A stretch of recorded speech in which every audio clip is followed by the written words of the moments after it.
Hola a todos, vamos a continuar con el tema de gestación y fundamentalmente ahora orientado hacia la alimentación durante este periodo. Tenemos que tener en cuenta que lo que va a suceder durante el crecimiento prenatal nos va a influenciar sobre lo que es el crecimiento y el desarrollo postnatal. Y vamos a presentar de alguna manera dos grandes objetivos. Uno es el de incrementar los procreos, o sea, aumentar la sobrevivencia de los corderos a través del incremento de su peso al nacimiento, y que las hembras lleguen al momento del parto al menos con un promedio de una condición corporal de 3,5 para que sean, digamos, las reservas suficientes para el periodo de lactancia. Cuando realizamos el diagnóstico de gestación, al mismo tiempo vamos a evaluar la condición corporal. Esta evaluación de la condición corporal al momento del diagnóstico de gestación la vamos a realizar pensando en el parto y la lactancia. Al momento que realizamos el diagnóstico de gestación, estas tendrán aproximadamente entre 30 y 75 días a 45 a 100 días de gestación, dependiendo de la duración del servicio, que dijimos que debía durar entre los 45 y 60 días, y el momento en que realizamos el diagnóstico de gestación, que va a ser entre los 30 y 45 días de culminado los servicios. Entonces, también vamos a tener que considerar cuál es el porcentaje de cabeza de parición que tenemos, porque influenciará en qué cantidad de animales tenemos con una gestación de mayor edad o de menor edad. Entonces nos planteamos qué tiempo nos queda real, concreto, para que mi majada pueda realizar reservas corporales si fuese necesario. Esta pregunta va a quedar respondida a lo largo de la exposición. Ahora bien, ¿qué consideraciones fisiológicas vamos a tener en cuenta para realizar una correcta alimentación durante el proceso de gestación? En primer término, tenemos que tener en cuenta lo que es el crecimiento fetal, el crecimiento placentario, la capacidad ruminal y el tipo de gestación. Pero también vamos a tener en cuenta en nuestros sistemas de producción cuál es la oferta forrajera con la cual contamos para alimentar a los animales. En la presente gráfica podemos observar la curva de producción de forraje, que está representada por la línea verde, y la curva de necesidades nutricionales, de los requerimientos nutricionales de las ovejas a lo largo de su ciclo productivo, lo cual está representado con una línea roja, y en caso de los mellizos, de hembras con gestaciones gestaciones melliceras, con un punteado de línea azul. Esta gráfica vemos que es comparativa con dos épocas de servicios diferentes. La que está situada a la izquierda, con una encarnerada o servicios de verano, y en la otra de servicios de otoño. Cuando realizamos un servicio de verano, vemos que se plantea un déficit durante el proceso de encarnerada, en la cual no se están cubriendo los requerimientos nutricionales, al igual que sucede durante la gestación principalmente tardía y principio de la lactancia, donde no son cubiertas esos requerimientos nutricionales de la oveja. En cambio, en las encarneradas de otoño, los requerimientos nutricionales de la oveja durante el servicio están cubiertos, pero sigue existiendo un déficit nutricional que podríamos plantearlo en parte hacia finales del segundo tercio de gestación y el último tercio de gestación, aunque en términos generales ya los requerimientos que tienen de la lactancia los animales estarían aquí estamos viendo la encarnerada de otoño, en la cual dijimos tenemos un déficit en los requerimientos nutricionales, fundamentalmente en lo que acontece finales de la gestación, los cuales obviamente son ese déficit que se plantea es mayor en las gestaciones múltiples.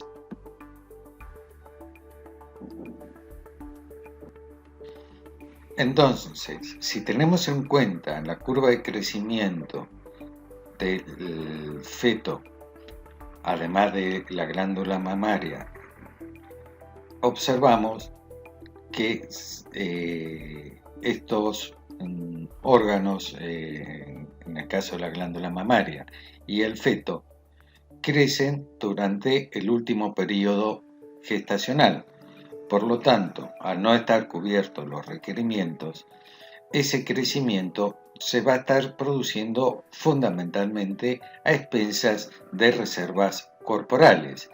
Y también tenemos que pensar que al principio de la lactancia también podríamos encontrarnos con un déficit, digamos, de oferta forrajera, sumado a que el periodo de lactancia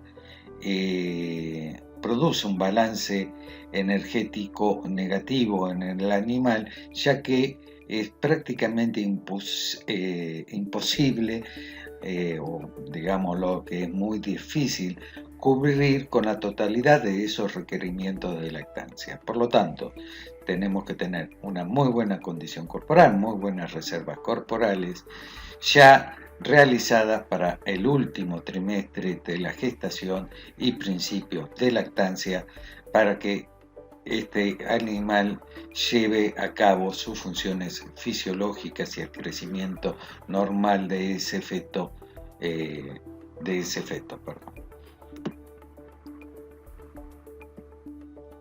Por ello, es de suma importancia que las hembras adquieran sus reservas corporales con anterioridad a este periodo para poder llevar a cabo, reitero nuevamente, un crecimiento fetal de una forma fisiológica.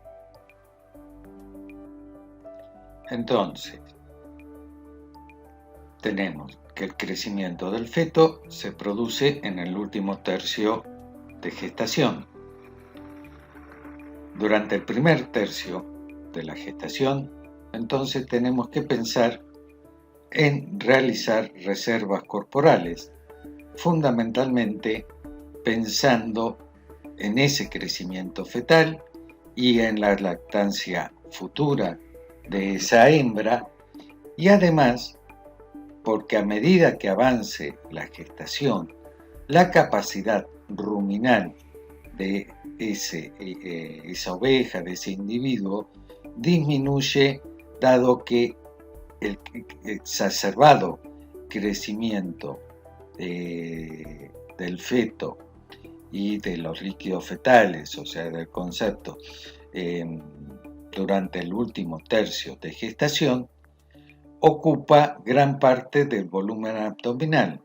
Por tanto, hay una pérdida en la capacidad de ingesta de estos individuos para adquirir, digamos, el alimento, los nutrientes. Por lo tanto, no tienen capacidad de volumen para realizar reservas corporales durante el último tercio de gestación particularmente.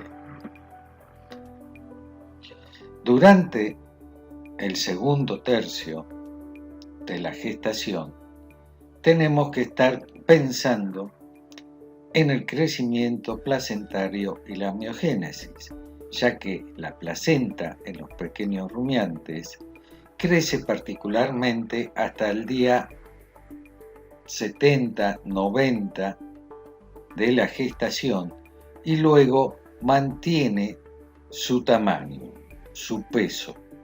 Por lo tanto, durante este periodo también tenemos que estar pensando en un aporte proteico por encima del periodo anterior, ya que se está formando un órgano nuevo que es la placenta. Pero a su vez, también se necesitan proteínas, ya que el feto está en un periodo de miogénesis, generando sus músculos, que posteriormente se va a traducir en la musculatura de ese futuro individuo.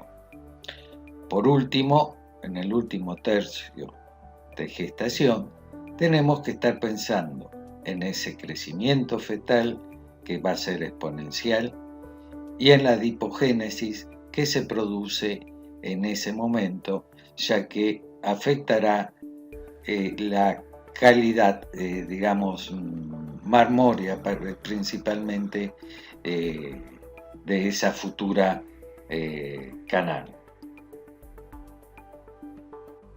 Cuando hablamos del diagnóstico de gestación, habíamos mencionado que debíamos realizar en preferencia el diagnóstico de gestaciones múltiples, gestaciones de mellizos o trillizos, lo que podríamos llegar a encontrar, ¿no? Entonces, ¿por qué? Porque planteábamos realizar una alimentación diferencial de acuerdo a las necesidades nutricionales de ese tipo de gestación. Aquí vemos las curvas de crecimiento de lo que podría ser una gestación simple y una gestación múltiple, en este caso de mellizos. Y podemos observar que en el último tercio gestacional, cuando se produce ese crecimiento exponencial del feto, prácticamente se triplican los requerimientos energéticos de esa oveja gestante. Y tenemos que considerar que en ese último tercio de gestación teníamos también esa limitante en la capacidad ruminal en adquirir alimentos. No hay capacidad de ingesta, no hay ese rumen, se ve disminuido en su tamaño. Por lo tanto, tenemos que pensar que en alimentos que estén de alguna manera concentrados, pero como en energía y proteína. Pero como nuestros sistemas son fundamentalmente a base pastoril, esto se traduce en que esas pasturas tendrían que ser ricas en leguminosas para aumentar ese contenido particularmente proteico y también energético.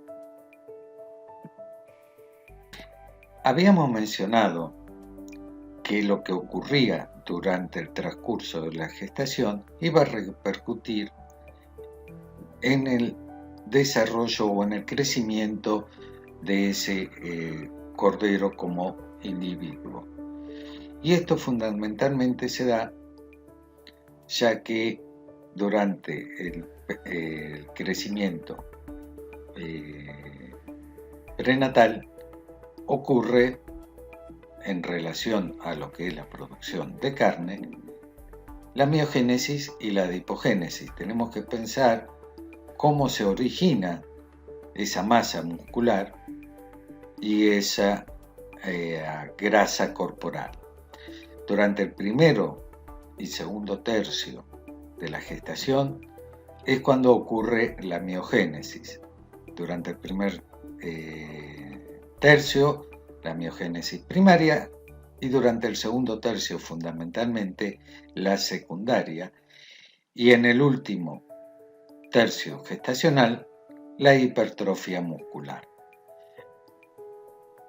Entonces, la restricción nutricional durante el periodo de miogénesis hace que disminuya el número de fibras musculares y por lo tanto también de la masa muscular.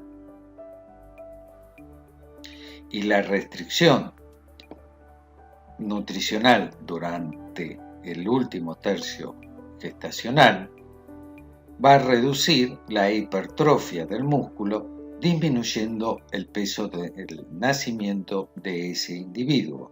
Y como vamos a ver, a medida que disminuye el peso de nacimiento del individuo, también disminuye su probabilidad de sobrevivencia. Por último, la restricción nutricional en el último tercio de gestación afecta a la adipogénesis, la cual fundamentalmente vamos a observar en el cordero o en el animal terminado, una disminución en el marmorero.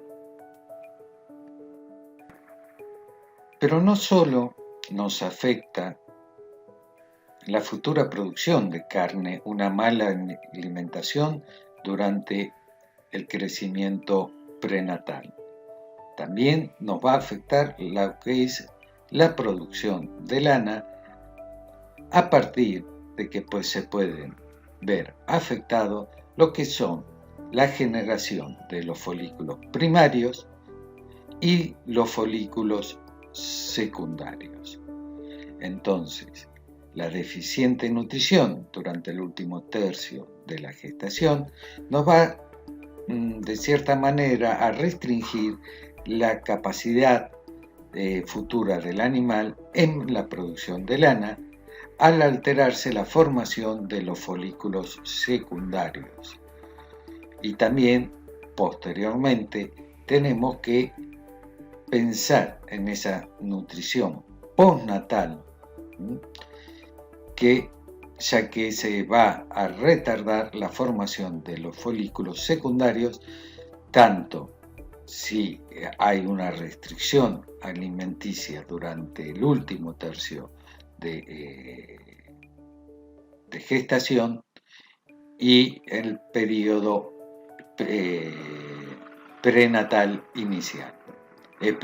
postnatal inicial.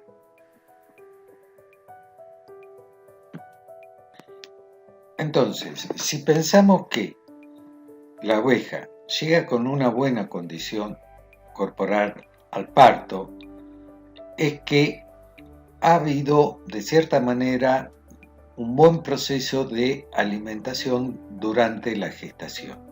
Y esto nos determina de que haya un incremento en la sobrevivencia de los corderos, ya que se incrementa el peso al nacimiento de los mismos. Entonces, acá lo que estamos observando son dos razas, en este caso merino y corridal, en la cual podemos observar que a medida que aumenta la condición corporal, aumenta el peso al nacimiento de los corderos y por ende la posibilidad de que estos tengan una sobrevida.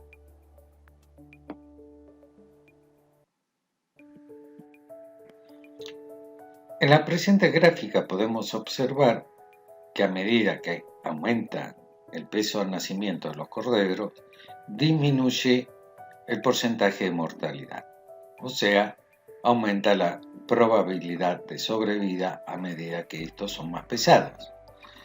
Se considera que con un peso menor a los 2 kilos, 2 kilos de peso vivo al nacimiento, prácticamente no hay posibilidades de que el cordero sobreviva en un sistema extensivo pastoril como el que tenemos en nuestro país. Entonces, ¿qué otra medida podemos llevar a cabo para incrementar ese peso al nacimiento y tener mayor sobrevida de los corderos? Y una de las maniobras que podemos aplicar, o una de las técnicas que podemos aplicar, es la esquila. Durante la esquila preparto, lo que se favorece es un incremento del flujo sanguíneo hacia lo que es el útero. Por lo tanto, hay un aumento en el suministro de glucosa, aminoácidos y oxígeno hacia el feto, lo cual permite un mayor crecimiento. Pero también favorece el crecimiento de la placenta y por ende el crecimiento placentario, un mayor crecimiento placentario, nos permite un mayor crecimiento fetal. El periodo, digamos, más sensible para poder modificar el crecimiento de la placenta es entre los 50 a 90 días de gestación. Durante ese periodo es que tenemos el mayor crecimiento fetal. También debemos recordar durante el proceso del crecimiento placentario es la formación de placentomas. Una buena alimentación durante el proceso en el cual se produce y se origina la placentación nos favorece la formación de mayor cantidad de unidades fetoplacentarias, o sea, la formación de placentomas.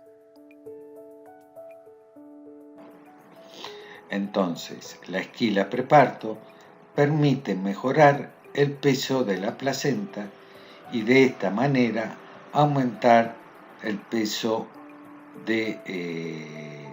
vivo de los corderos a su nacimiento. Ahora bien, más allá que en esta gráfica estamos observando cómo impacta sobre el peso de la placenta una esquila preparto y una esquila posparto, la línea verde representa el crecimiento de la placenta y el peso vivo del cordero al nacimiento. La pregunta es, ¿cuándo realizamos la esquila preparto para que realmente exista este efecto sobre el crecimiento placentario?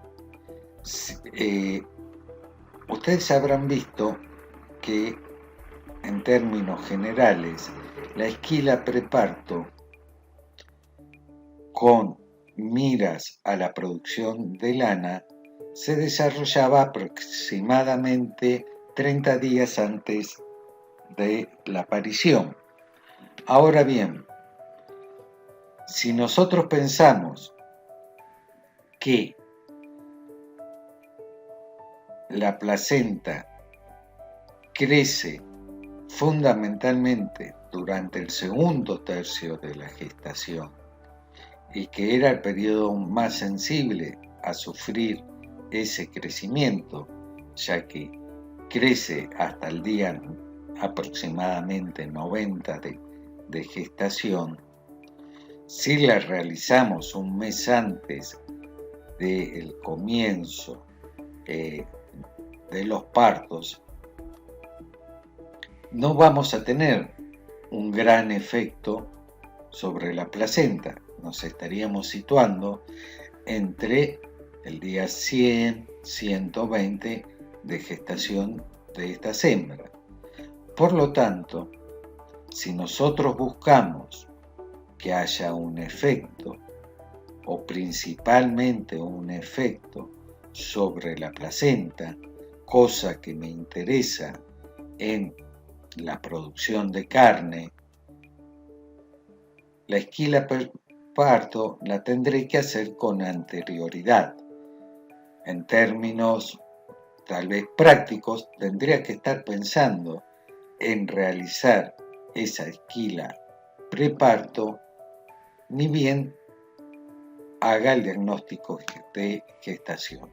Estamos hablando tal vez de plantearnos que sean 30 días, 40 días de culminado nuestros servicios. Entonces, de esa manera tendremos un mayor efecto sobre el crecimiento placentario. En las presentes gráficas también podemos ver el efecto de lo que es la esquila pre y posparto sobre el peso vivo al nacimiento de los corderos, en este caso únicos, y su sobrevivencia neonatal y al destete. Lo importante es que entre los 3,5 kilos y 5,5 kilos para las razas predominantes, tanto en nuestro país como en Uruguay, se logran las tasas más altas de supervivencia de los corderos. Habíamos mencionado que con valores aproximadamente inferiores a los 3 kilos de peso vivo al nacimiento, comenzaba a disminuir la probabilidad de vida de esos corderos, y que por debajo de los 2 kilos de peso vivo prácticamente la sobrevivencia es muy baja. Pero también ocurre que cuando los pesos ya son excesivos, comienzan a aparecer dificultades en el parto, o sea, partos distóxicos, partos laboriosos, que hacen que empiece a incrementarse la mortalidad de corderos, ¿no? La mortalidad neonatal, por esta causa de fetos relativamente o absolutamente grandes.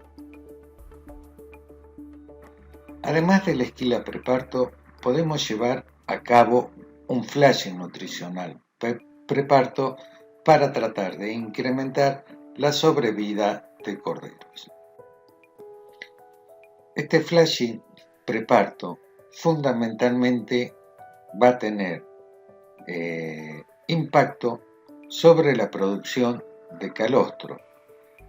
Sabemos la importancia que tiene el calostro desde el punto de vista de la inmunidad, su valor nutritivo y su relación vincular con la madre.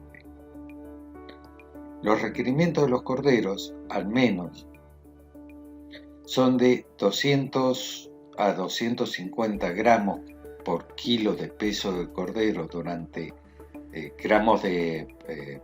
calostro durante las primeras 18 horas de nacido ese cordero, y el 30% de esa necesidad calostral debe estar disponible en el momento del parto.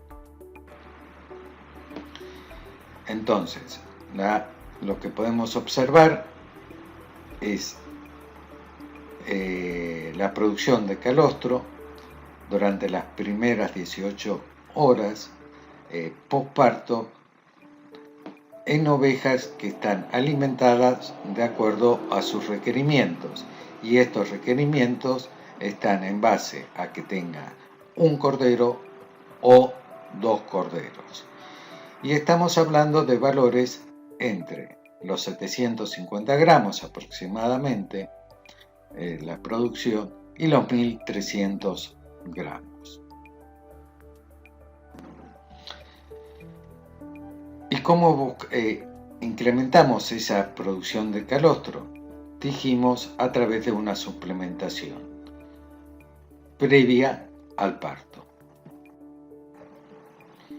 Esta suplementación podemos realizarla de una manera sencilla mediante la administración de 750 gramos de maíz durante los últimos 7 días de gestación, estamos hablando de la última semana gestacional, en la cual podemos observar cómo se incrementa